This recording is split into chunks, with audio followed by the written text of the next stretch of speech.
Ayun, hello, what's up mga kasong chicken ha? Welcome back sa panibagong episode ng Malakas ang Manok, Strong Chicken TV. Alright.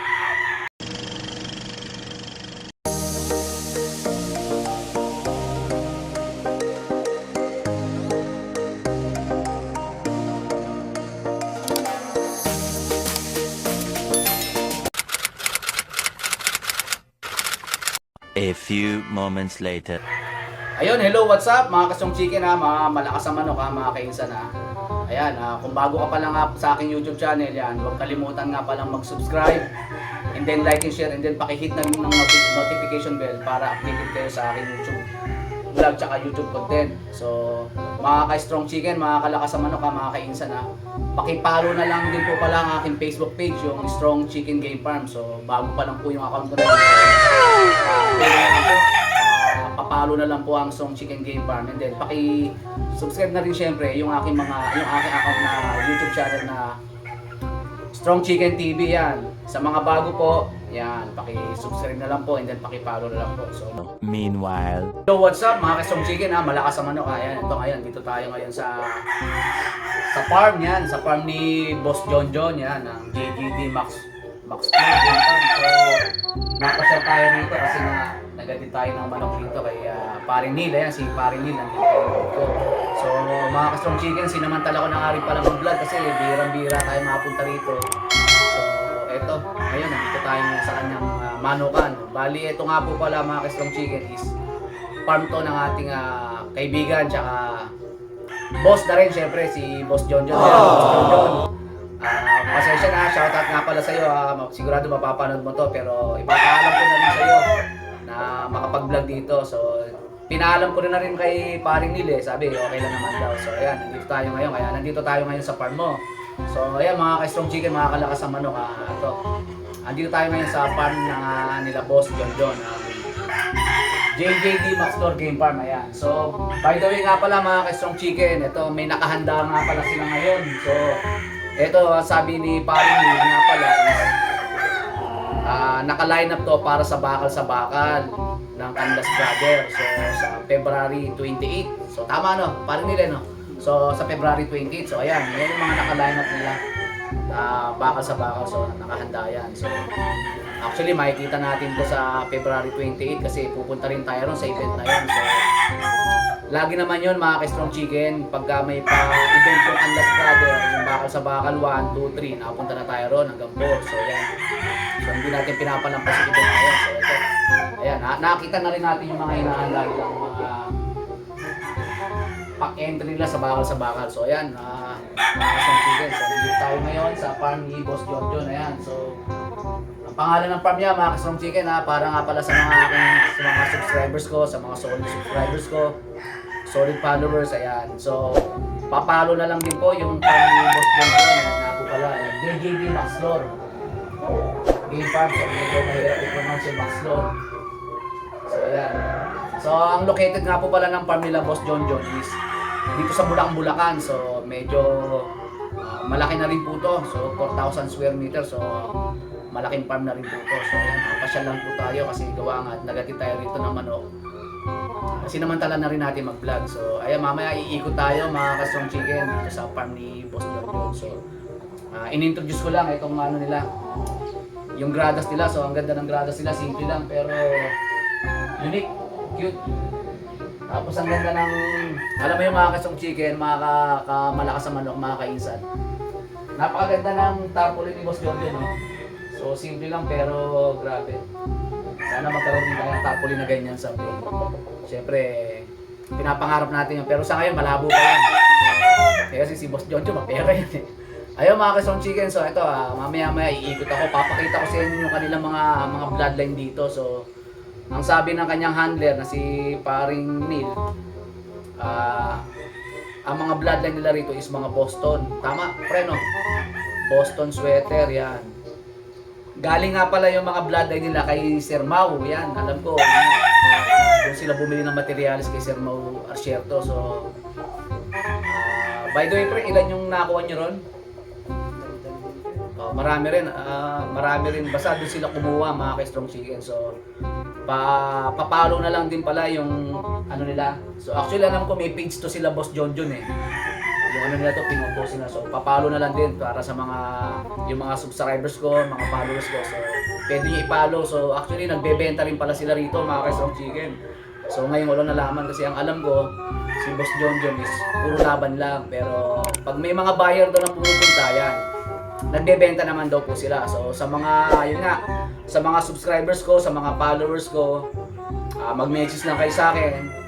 Kung gusto niyo ng mga panlaban, pwede rin naman pala kayong kumuha rito. So pumasyal lang kayo kung ano yung mga kasunadahan nyo, binibigay din naman pala nila. So yun mga ka-Strong Chicken ha. So yun lang, in-update ko lang kayo kasi parang farm visit na rin to. So sinamantala ko kasi nga napasyal na rin tayo sa manukan ni Boss Jonjon. So by the way, mga ka-Strong Chicken, mga ka-insan, dalawa pala tong farm ni Boss Jonjon. So meron pa daw ito sa isa. So yun, nandun yung breeding nila. So eto mga ka-Strong Chicken, etong area nila rito is parang conditioning. Nakita nga conditioning area nila. So nandito may gradas, tapos may mga corn. So mamaya iikutin ko mga ka-Strong Chicken para makita nyo yung facilities ng farm nila Boss Jonjon ng JJD Maxlore Game Farm. So para makita nyo rin, para magkaroon kayo na idea. Grabe mga ka-Strong Chicken, solid din pala yung mga ano rito. Organized, maganda na. So makikita nyo yung mga TP rito.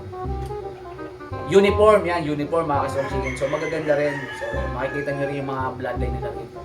So papakita ko rin yung mga panlaban nila sa bakal yan. Alright? 2,000 years later. Alright, ayan mga ka-Strong Chicken ha. So andito tayo ngayon sa gradas ni Boss Jonjon ng ayan, JJD Maxlore Game Farm. So, etong mga nandirito, mga ka-Strong Chicken, hindi ko na ipapakita masyadong malapit kasi bawal kay YT. So, may strike tayo. So, eto yung area niya. Ito yung gradas niya. So, yung mga yan, mga ka-Strong Chicken, ayan. Yung Dirty Dome, saka yung Dalasape is lahat yan, mga ka-Strong Chicken. Ayan. Umalis si Paring Neil. Ayan. Eto, Bardi, eto nga po mga ka-Strong Chicken. Ito yung handler ni Boss Jonjon. So, nahihiya ng konti. So, ito lahat ng pinapakita ko mga ka-Strong Chicken is nakahanda ito sa bakal sa event.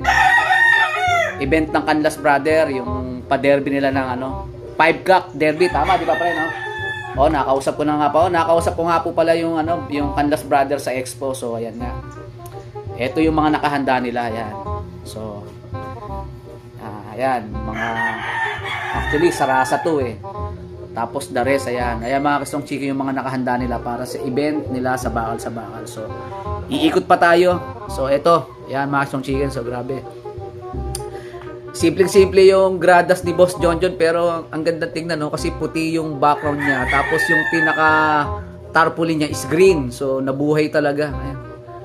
Grabe, solid dito. Actually, ngayon lang ako napunta rito. So, sinamantala ko na mga ka-Strong Chicken ha. So, alright, iikot tayo mga ka-Strong Chicken. So, papakita ko pa yung mga ibang, yung area nila. Ayan, so, papakita ko yung area nila. Ayan, para matanaw nyo. Ayan. Ayan, ang gandang tingnan, di ba? Ayan. Actually, ang naka-TP rito is sabi ni Paring Neil is 100 plus, no, pre, no? Tama, 100 plus, sabi ng handler ni, medyo mahihayan kasi si Paring Neil, eh. Ayan, medyo, ayan, so ayan ang area nila. So eto mga ka-Strong Chicken is conditioning area nila. Ayan, ang ganda. Grabe, meron pa sa likod. Ayan. So ayan mga ka-Strong Chicken, ayan ang area.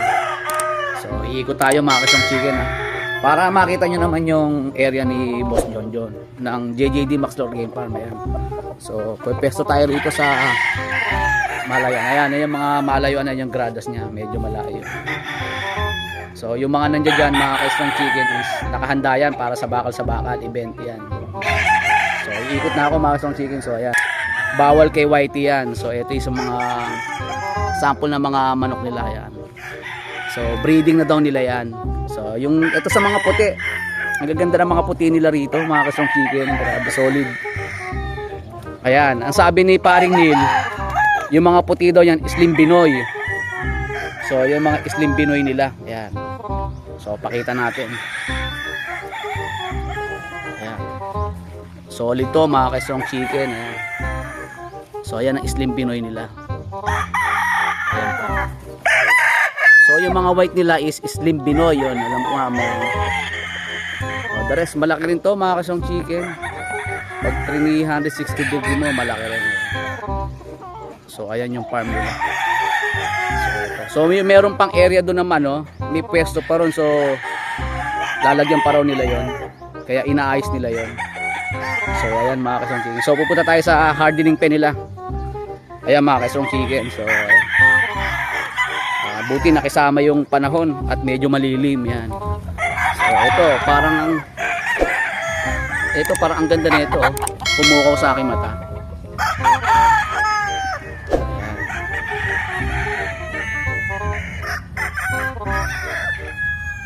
Ayan, so solid dito.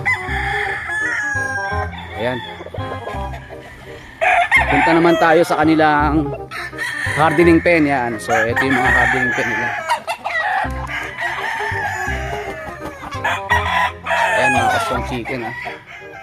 Solid din dito. Solid to.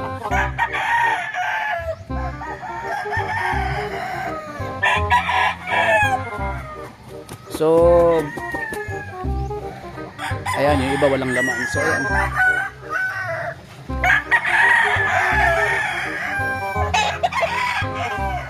Ayan, so ipapasyal ko na kayo, gagala ko na kayo.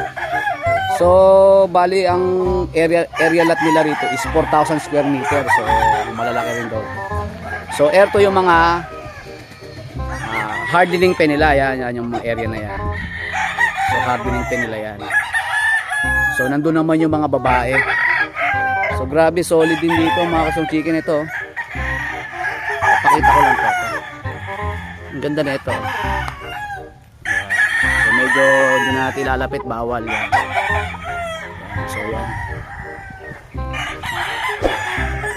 Grabe mga kasong chicken, malaki rin to.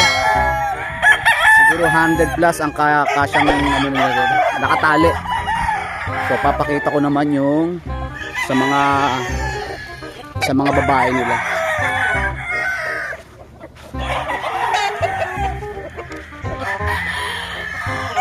Ayan. So ito pa isa, ang ganda nito, para siyang ano, para siyang super brown red. Ayan. Ayan. Siguro isa to sa mga broodcock nila Boss John John. Ayan. So ayan. So nandito naman tayo sa ayan. Yan naman yung mga ano nila, mga babae. Naka-range. Yan. Nasa range. So diyan siguro nila pinapahinga yung mga babaeng nagamit nila. Yan. So malaki rin to mga kasong chicken ha. Solid din to. So, ayan. Alright mga kasong chicken. Muli nagpapasalamat ang iyong abang lingkod, Strong Chicken TV. Malakas sa manok, yan. Lagi nagsasabi na mata sa langit, paa sa lupa. Alright.